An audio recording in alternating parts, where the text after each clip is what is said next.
Apakah jari telunjuk digerak-gerakan saat tahiyat, ya, ataukah diam saja, dan sampai mana batas bacaan tahiyat tahiyat awal?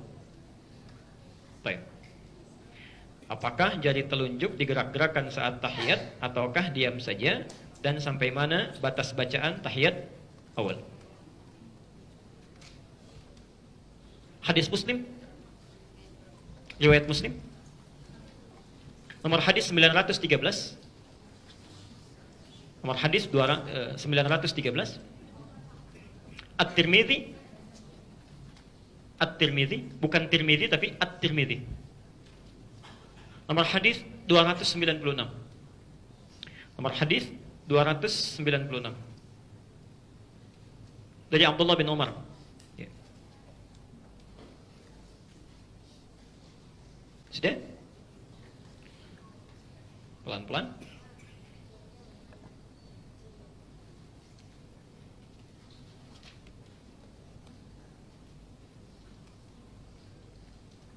Ada lagi hadis dari Wa'il bin Hujur, Masya Allah, itu diriwayatkan kurang lebih sampai 12 orang, 12 jalur. 12 jalur. Ada 12 jalur. Kalau Anda ingin dapati 12 ini, ke-12-12-nya, itu penjelasannya sangat bagus. Ya. Cari kitabnya Syekh Mustafa Al-Adawi, namanya Syarah Ilalul Hadith. Syarah Ilalul Hadith. Ini belum ada bahasa Indonesianya. Syarah Ilalul Hadith. Syekh Mustafa Al-Adawi.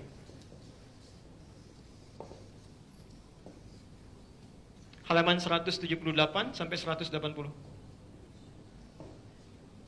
Nanti akan menyebutkan sekitar 12 hadis diriwayatkan dari Wa'il bin Hujr. Ini intinya yang menggerak-gerakkan tangan itu.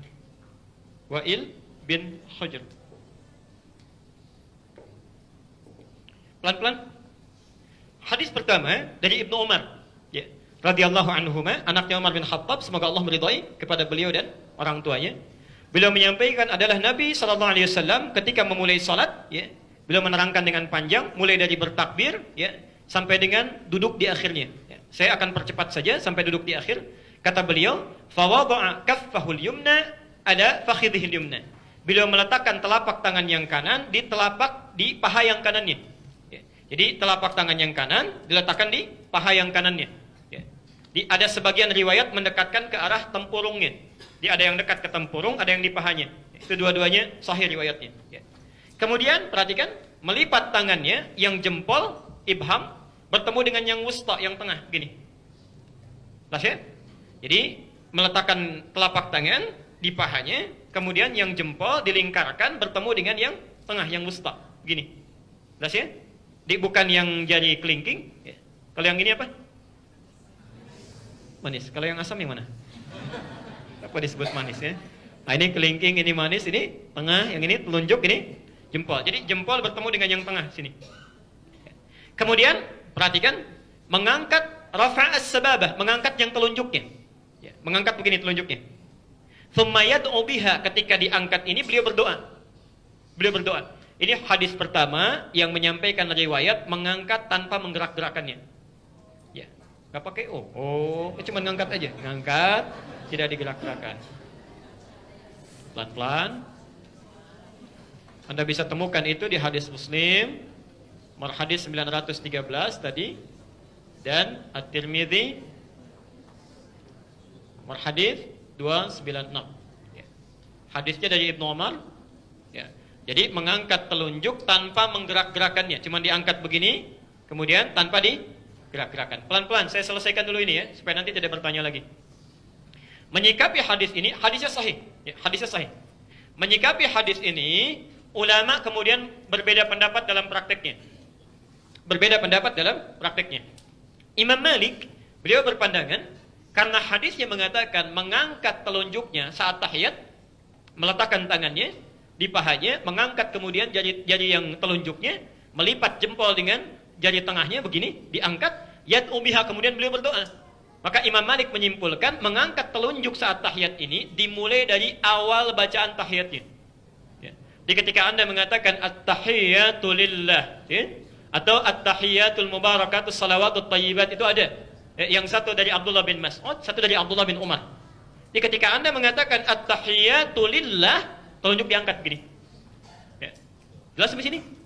Ya, saya belum bicara kapan diturunkan ya, baru diangkat dulu saja. Nah. Kemudian kata Imam Abu Hanifah, karena petunjuk isyarat ini ketika diangkat jadi telunjuk, satu jari saja menunjuk pada kalimat tauhid. Dan kebiasaan orang-orang Arab ini, Imam Abu Hanifah ini, beliau dalam penalaran itu sangat cerdas sekali. Sangat cerdas. Beliau punya keunggulan, kalau membaca sesuatu itu bukan bersandar hanya pada dalil, tapi menafsirkan dalil pun lewat kaidah-kaidah bahasa, kultur, dan logika. Itu Abu Hanifah. Ya, Abu Hanifah. Pernah satu kali, ada orang, Pak, sombongnya luar biasa. Nantangin orang sekampung. Ya, menantang orang sekampung. Jadi ulama-ulamanya ditantang. Yang bisa, mana ulama di sini? Yang bisa jawab pertanyaan saya, itu orang hebat. Kata orang ini, kita berkumpul ulama dan tidak ada satupun yang bisa jawab. Dia katakan, bagaimana itu Allah tidak adil dalam kehidupan? Coba, Allah menciptakan kita manusia, diminta untuk ibadah. Kalau kita salah, kita dihukum, itu wajar. Tapi kan yang paling tidak wajar, kita dihukum, karena kita dicipta dari tanah, dihukum pakai api, wajar sakit. Tapi kalau setan salah, dia dihukum, dia akan dicipta dari api.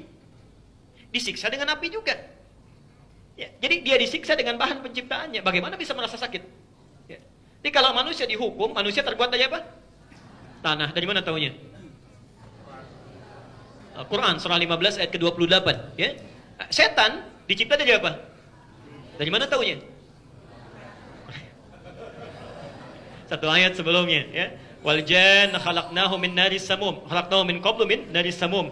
Dan jin kami ciptakan sebelumnya, sebelum manusia, dari api yang sangat bergejolak. Ya. Loh, apa hubungan jin dengan setan? Ya, maaf, setan itu asalnya iblis. Ya. Al-Baqarah ayat ke-34. Wa idz qulna lil malaikati isjudu li adama fasajadu illa iblis. Siapa iblis itu? Asalnya jin. Jin dari mana taunya? Al-Kahfi ayat ke-50. Wa idz qulna lil malaikati isjudu li adama fasajadu illa iblis kana minal jinni, adalah termasuk kalangan jin. Ketika dia menggoda Adam, disebut namanya dari iblis berubah jadi setan. Ya. Dari mana taunya? Al-Baqarah 36. Fa azallahuma syaitanu anha, disebut setan. Karena itu ketika disebutkan setan dalam konteks Quran, ada yang dikaitkan dengan jin. Dikaitkan dengan jin. Nah, kata orang ini, kalau jin sih enak, setan enak. Dicipta dari api, dikembalikan ke api. Sama aja bohong. Pada saat itu nggak ada yang bisa jawab. Tiba-tiba datanglah seorang anak, maju ke depan, menyampaikan, saya bisa menjawabnya. Persis seperti anak itu berdiri itu. Ya. Nah, itu ya. Masya Allah. Baik. Saya bisa menjawabnya. Masya Allah. Penasaran orang ini. Tapi tolong datang kemari. Tolong datang kemari. Ketika datang, itu tanpa bicara apapun langsung ditampar pipinya. Mana orang ini? Ya. Ini malah Tomtani katanya. Kenapa Anda tampar saya? Kata orang ini, anak kecil ini, loh, apa sakit sampai Anda marah? Lah sakit katanya. Bagaimana Anda bisa merasakan sakit sementara pipi Anda dari kulit? Ya. Tangan saya pun dari kulit. Masa kulit dengan kulit terasa sakit? Maka diamlah orang itu, dibungkam dengan pernyataan anak kecil ini. Anak kecil inilah yang kemudian akan tumbuh, namanya Nu'man bin Bashir, bergelar Abu Hanifah. Abu Hanifah. Ya. Dan Abu Hanifah ini, mohon maaf Bapak Ibu sekalian, itu Masya Allah memiliki dua orang tua yang sangat saleh. Ya. Nanti di akhir, kalau masih ada waktu saya ceritakan. Dua orang saleh bertemu, melahirkan seorang anak yang sangat saleh juga. Ya. Nah, kata Imam Abu Hanifah, isyarat telunjuk saat diangkat ini sebagai isyarat penegasan akan keesaan Allah. Karena kebiasaan orang Arab kalau disebutkan Allah, Allah, Allah, itu suka mengangkat tangannya begini. Allah, Allah, Allah, mengangkat tangannya, terutama dalam syahadat. Ya, dalam syahadat. Karena itulah kata Abu Hanifah, ketika telunjuk ini diangkat, itu bukan dari awal pertamanya, tapi ketika mengucapkan asyhadu an la ilaha, diangkat begini. Ya. Dan ketika kalimat illallah sudah selesai, ditutup lagi. Selesai. Karena faidah mengangkat telunjuk ini hanya untuk mengikrarkan bahwa tiada Tuhan selain Allah. Lalu ditutup. Ya, pelan-pelan. Imam Ahmad bin Hanbal berpendapat. Kata Imam Ahmad, mengangkat telunjuk ini itu dimulai bukan dari at-tahiyat tapi dari mulai kalimat asyhadu an la ilaha illallah. Saya ulang, bukan dari kalimat pertama begitu selesai kita bangkit dari sujud at-tahiyat tahiyatul lillah. Ini belum diangkat kata Imam Ahmad. Ya. Diangkatnya persis ketika mengucapkan asyhadu an la ilaha illallah, tapi tidak ditutup dulu. Dibiarkan terus sampai akhirnya. Kalau tahiyat yang pertama dibaca sampai dengan fil alamina innaka hamidum majid, kalau tahiyat yang terakhir dibaca tuntas sampai dengan salam. Jadi begitu assalamualaikum baru ditutup. Kata Imam Ahmad. Ya. Apa pandangan beliau? Ini bagus pandangannya, memadukan dalil-dalil yang ada. Kata Imam Ahmad, begitu tangan ini diangkat, kata Imam Ahmad, ya, itu menunjukkan kalimat syahadat, penunjuk itu, tapi di hadis akan disebutkan, dan Nabi berdoa dengan itu. Berdoa dengan itu. Jadi ketika diangkat, Nabi berdoa. Sedangkan lafaz doa itu dimulai setelah syahadat, bukan sebelum syahadat. Ya. Makanya ketika Anda berdoa, itu kan adabnya membaca salawat pada Nabi, kemudian berdoa kan? Maka orang-orang yang berdoa dalam tahiyatnya, bukankah dimulai setelah membacakan syahadat? Asyhadu an la ilaha illallah wa asyhadu anna Muhammadar Rasulullah. Kemudian setelah itu apa? Allahumma salli ala Muhammad wa ala ali Muhammad kama sallaita ala wa ala ali fil alamin innaka. Itu kan doa. Itu kan doa. Maka kata Imam Ahmad, ketika Anda mengangkatnya dalam tahiyat, diangkat begini, jangan dulu ditutup kecuali sampai selesai fil alamin innaka hamidum majid. Dan di tahiyat terakhir diangkat, baru kemudian ditutup kembali saat akan salam. Saat akan salam. Imam Malik mengangkat dari awal tadi yang pertama sampai terakhir. Ya, sampai terakhir. Diangkat begini sampai salam, baru kemudian ditutup. Jelas sampai sini? Di sini ada 3 pendapat yang utama, Imam Malik, Imam Abu Hanifah, terakhir Imam Ahmad. Tapi ketiganya belum mengomentari apakah digerakkan atau tidak. Digerakkan atau tidak. Baru kemudian ada hadis yang datang, Masya Allah, sampai 12 matan. 12 matan. 12 redaksi. Disampaikan oleh Syekh Muhammad Mustafa Al-Adawi dalam kitab Syarah Al-Hadis, ya, halaman 178 sampai halaman 180. Semua 12 riwayat ini mengacu pada orang yang sama dari sini. Di kurang lebih ada 12 orang menerima riwayat dari Wa'il. Ya. Di antara riwayat ini ada yang bernama Ziyadah bin Qudamah. Ziyadah bin Qudamah. Riwayatnya sama seperti yang pertama dari Ibnu Umar, cuma ada tambahan, ya. Di mengangkat telunjuknya begini, kemudian mempertemukan, membuat lingkaran antara yang jempol dengan yang tengah gini. Ditambah di akhirnya, thumma yuharnikuha, kemudian menggerak-gerakannya.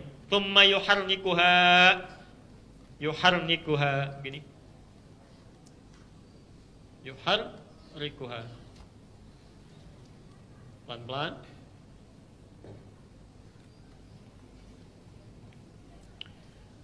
Jadi caranya sama dengan yang pertama, bisa diangkat di awal, diangkat di tengah-tengah, ditutup kembali, ya, atau diangkat tanpa ditutup sama sekali sampai akhir. Tapi yang ini, hadis kedua, itu ketika diangkat sambil menggerak-gerakkan. Jelas sampai sini? Pelan-pelan. Tsumma yuharrikuha, diangkat sambil menggerak-gerakkan. Jadi, saya mau simpulkan dulu dengan pelan-pelan. Kalau ada orang mengangkat begini tanpa menggerakkan pun, karena hadisnya juga ada, kuat riwayatnya, maka itu sah. Tidak ada masalah. Kalaupun ada yang mengangkat kemudian menggerak-gerakkan, menafsirkan di hadis ini, itu pun sah. Tidak ada masalah. Jadi tidak perlu dipertentangkan. Jelas sampai sini? Nah, jadi jangan misalnya usil ya. Wah, misalnya ada yang ngangkat gak menggerak-gerakkan. Itu kurang soleh itu, ya kan? Jarinya jangan-jangan tidak bermasalah. Lu dibalas lagi gak ada kerjaan, itu kena Parkinson barangkali tangannya gini-gini. Itu berbahaya, tidak boleh sering mencela. Tidak bagus. Saya tidak pernah mengajarkan celaan. Ya, pelajari dalilnya, tandakan landasannya, tanyakan landasannya, baru amalkan. Ya. Tapi kalau Anda tanyakan, mana di antara ini yang paling kuat? Ya. Anda tanyakan pada kami, mana di antara ini yang paling kuat, kita bisa bandingkan. Tapi perbandingan ini jangan sampai mengecilkan yang lainnya. Ya? Nah, ulama hadis dalam hal ini memandang, mengangkat tanpa menggerakkan, itu lebih kuat dibandingkan mengangkat dengan menggerakkan. Ya. Dengan 2 alasan. Bahkan 3 nanti ya. Satu, hadis tentang menggerakkan diriwayatkan oleh Ziyadah bin Qudamah dari Wa'il bin Hujur, ya. Dari 12 hadis itu cuma 1 orang yang menyebutkan menggerakkan tangannya. Sementara 11 orang lain yang meriwayatkan hadis yang sama itu mengatakan tidak ada tambahan di hadis itu menggunakan kata yuharrikuha. Tidak ada tambahan menggerak-gerakkan.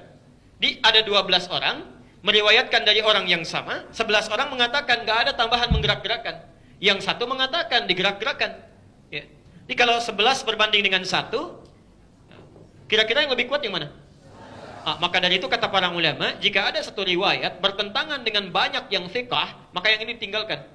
Ditinggalkan itu maksudnya dianggap lemah dibanding dengan yang ini. Ya. Di antaranya ada Sufyan Ats-Tsauri yang 11 itu. Ya. Ada Sufyan Ibnu Uyainah, ya. Ada Zuhair, ada Salam bin Sulaim, ya. Macam-macam. Jadi ada sekitar, ada Bishr bin Al-Mufaddal, ada 15 orang, ada 11 orang, maaf. Ya. Dan semuanya ahli hadis. Semuanya ahli hadis. Ini dari segi sanad. Sanad. Tapi kalau Anda berbicara hadisnya sahih atau tidak, hadisnya sahih. Ya. Sahih. Cuma bertentangan dengan 11 yang sahih lagi. Dari satu jalur yang sama. Nanti kita tafsirkan di akhir. Yang kedua, kalimat yuharnikuha dalam bahasa Arab itu memiliki dua makna. Pelan-pelan, sini. Jadi kalau Anda menemukan kalimat bertasydid, misal ini ya, ini ha, ini ra, ada tasydidnya, ini kaf, ini ha. Lihat rumusnya ya. U, A, I, U, A. Ya, ada tasydidnya di sini. Yuharrikuha, yuharriku, ya, yuharriku, U, A, I, A. Pelan-pelan. Makna yang pertama, itu artinya bergerak tanpa henti. Ya, banyak, gerakan yang banyak. Yang kedua, bisa berarti mengangkat, menggerakkan dan berhenti. Bergerak kemudian berhenti. Bergerak kemudian berhenti. Misal, mengangkat, kalau dipahami yang pertama, ini menggerak-gerakan, ya, dengan banyak tanpa henti, begini. Tapi kalau dipahami yang kedua, bergerak, berhenti. Jadi ngangkat, tutup lagi. Jelas ya? Nah, dari mana taunya makna bergerak kemudian berhenti? Hadis Nabi SAW yang mengajarkan tentang takbir. Takbir. Kalau takbir, angkatnya bagaimana? Mengangkat setinggi? Dari mana taunya? Hadis Al-Bukhari nomor hadis 737. Bisa sejajar dengan telinga. An-Nasai nomor hadis 1101. Nah, bahasa saat bertakbir itu menggunakan kalimat thumma yukabbir. Yukabbir. Ya, kaf, ba, ra. Perhatikan kalimatnya. Yukabbiru. Di atas yuharriku. Di bawah yukabbiru. Dan dua-duanya dilakukan dalam salat yang sama. Dalam salat, ya, dalam ibadah yang sama. Lihat sini. Ini ada ya. Ada harakatnya apa? Ini ada ya. Harakatnya apa? Baik ya. Perhatikan sini. Ini huruf H, harakatnya apa? Ini kaf, harakatnya apa? Ini ra, ada tasdid yang harakatnya I. Ini ba, ada tasdid yang harakatnya I. Ini terakhir harakatnya Ini pun berarti sama rumusnya ya? Ditanya oleh ulama hadis, kenapa Anda saat membaca takbir menggunakan kalimat yukabbir tapi takbirnya nggak berulang-ulang? Nggak ada yang begini. Cuma begini, Allahu Akbar, selesai. Tidak pernah ditemukan orang sholat misalnya Allahu Akbar, nggak ada. Ya, jadi begitu angkat Allahu Akbar. Kenapa Anda saat ini pertanyaan ya? Jadi kita juga tidak boleh mengecilkan. Kenapa Anda saat bertakbir menafsirkan dengan makna yang kedua? Jadi Allahu Akbar sekali angkat tutup. Tapi ketika tahiyat Anda menafsirkan dengan makna pertama, menggerak-gerakan. Ya. Nah, ini dalam satu amalan ada dua kalimat yang rumusnya sama, tapi kenapa bisa beda menggunakannya? Ya. Kalaupun dijawab bolehlah, tidak apa-apa karena Nabi menunjukkan itu. Sekarang kalimat salat itu selalu jelas dalilnya, jelas contohnya. Saking jelasnya Nabi mengatakan, "Shallu kama ra'aitumuni." Dari mana taunya? Al-Bukhari nomor hadis 631. Baik. Perhatikan, kata Nabi, "Salatlah Anda persis seperti melihat saya salat." Berarti ketika Nabi salat ada yang lihat kan? Ada yang lihat. Nah, melihatnya seseorang kepada Nabi itu mesti melihat contoh yang jelas, gerakan yang jelas, tidak ada keraguan di dalamnya, tidak membingungkan. Kalaulah pernah ada orang melihat Nabi menggerakkan jemari telunjuknya saat tahiyat terakhir itu atau tahiyat yang pertama, pertanyaannya bagaimana cara Nabi menggerakkannya? Apakah ke atas ke bawah? Apakah cepat? Atau lambat? Atau ke samping kanan ke samping kiri? Ya. Ada sementara orang membentuk kalimat Allah begini. Ya. Mana yang benar?